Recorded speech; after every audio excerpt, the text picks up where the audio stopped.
नमस्कार दोस्तों। आज की इस वीडियो में हम भगवद गीता के अध्याय 15 श्लोक 5 के बारे में चर्चा करेंगे। यह श्लोक हमें जीवन के गूढ़ रहस्यों को समझने में मदद करता है। अगर आपको हमारा कंटेंट पसंद आए तो कृपया लाइक करें और हमारे चैनल को सब्सक्राइब करना न भूलें। चलिए बिना किसी देरी के इस विशेष श्लोक की शिक्षाओं पर प्रकाश डालते हैं। ऊर्ध्वमूलमधः शाखं अश्वत्थं प्राहुरव्ययम् छंदांसि यस्य पर्णानि यस्तं वेद स वेदवित्। जो व्यक्ति इस अश्वत्थ वृक्ष को, जिसका मूल ऊपर और शाखाएं नीचे हैं, जानता है, वह वास्तव में ज्ञानी है। इस श्लोक में भगवान श्री कृष्ण ने जीवन के वास्तविक स्वरूप को समझाने का प्रयास किया है।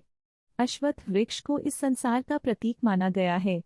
इसके ऊर्ध्वमूल यानी ऊपर की ओर फैली जड़ें आत्मा के शाश्वत स्वरूप को दर्शाती हैं, जबकि नीचे फैली शाखाएं और पत्तियां इस भौतिक जगत के अस्थायी और परिवर्तनशील स्वरूप का प्रतीक हैं।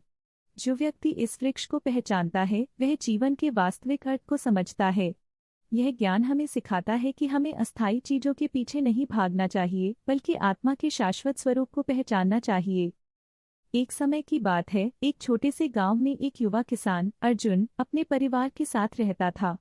अर्जुन मेहनती और ईमानदार था, लेकिन उसके जीवन में बहुत सारी चुनौतियां थीं।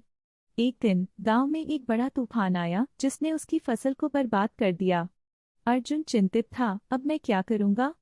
मेरे परिवार का क्या होगा?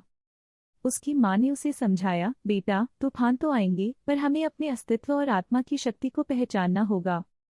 अर्जुन ने सोचा, क्या माँ सही कह रही है। उसने गीता के श्लोक 15:5 को याद किया, ऊर्ध्वमूलमधः शाखं अश्वत्थं प्राहुरव्ययम्।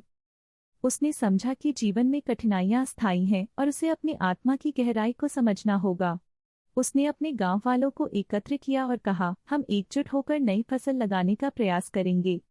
हम हार नहीं मानेंगे। गांव वाले उसकी बातों से प्रेरित हुए और सब मिलकर नई फसल बोने लगे। समय के साथ उनकी मेहनत रंग लाई। फसल लहलहा उठी। अर्जुन ने कहा, देखो, जैसे अश्वत्थ वृक्ष की जड़ें ऊपर होती हैं, हमें भी अपनी आत्मा को पहचानना चाहिए। इस प्रकार अर्जुन ने न केवल अपनी चुनौती का सामना किया, बल्कि गांव के सभी लोगों को एकता और आत्मा की शक्ति का महत्व भी सिखाया। तो दोस्तों, इस कहानी से हमें यह सीखने को मिला कि जीवन में कठिनाइयां आएंगी, पर हमें अपने भीतर की शक्ति को पहचानकर आगे बढ़ना चाहिए। अगर आपको यह कहानी पसंद आई हो तो कृपया लाइक करें और हमारे चैनल को सब्सक्राइब करें। हम आपके लिए और भी बेहतरीन कंटेंट लाएंगे।